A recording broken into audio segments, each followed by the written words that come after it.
I want to start by saying this project, I would say, was difficult to narrow down who I wanted to talk about because I feel like this semester, despite all of the difficulties I've had with COVID-19 and making sure to follow all of the CDC guidelines, I feel I have been able to go out of my comfort zone and be able to engage with a multitude of students and be able to make a real difference. So now I want to start with my first student that I'm going to talk about, and that is Kendall. Kendall is a freshman here at NSU, and I actually met him because he reached out to me initially. So, as many of you know, I really, really like cars, and I park in specific spots in the parking garage to make sure my car does not get hit or any damage comes to my car.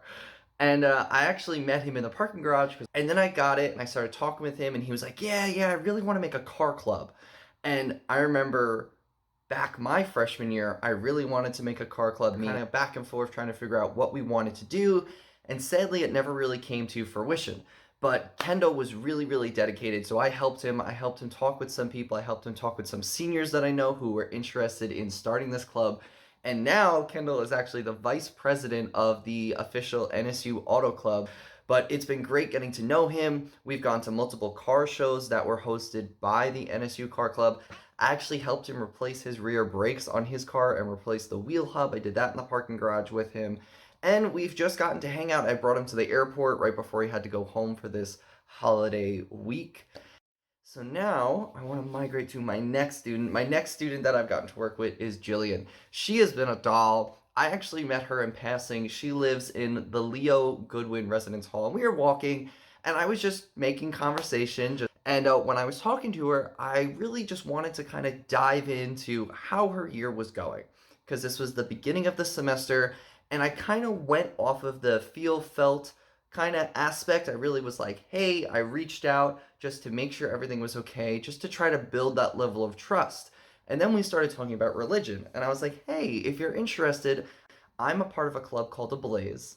And it's a non denominational club on campus for any type of religion. We watch some videos, we usually get some food after, and even we have gone to the Shark Cage little milkshake shack underneath Mako, and we've all got milkshakes there. So I invited her to come out one Friday, and now she is a part of the club. And we met every Friday with a group of people from the club, and we talk and we hang out. And I even helped her with joining a sorority because she was interested, and I pushed her to go do it because I was like, why not? It's a fun experience. You get to meet a bunch of people. Lastly, I'm going to be talking about Denise. I got to meet this student through the Fischler Academy, and I've gotten to know her on more of a personal level as she's been having some issues with the transition into college and having a lot of family stuff that's been kind of dragging her down. So I've been able to use the leadership style of the more personal approach in a professional manner to tell her how I've dealt with issues that have come up in my life. And as well, I've been able to go out with her on a multitude of events that were hosted by our Fischler founder families. So we've gone rollerblading, we've done pumpkin carving, and we even got to go to homecoming together. So she told me straight out that I have made her semester, and that just warmed my heart to know that things that seem little to myself can have such a big impact on somebody. All of these situations that I've talked about, it has truly been a win-win situation as I've been able to go out of my own comfort zone, talk to these kids, be able to make them have the full NSU experience.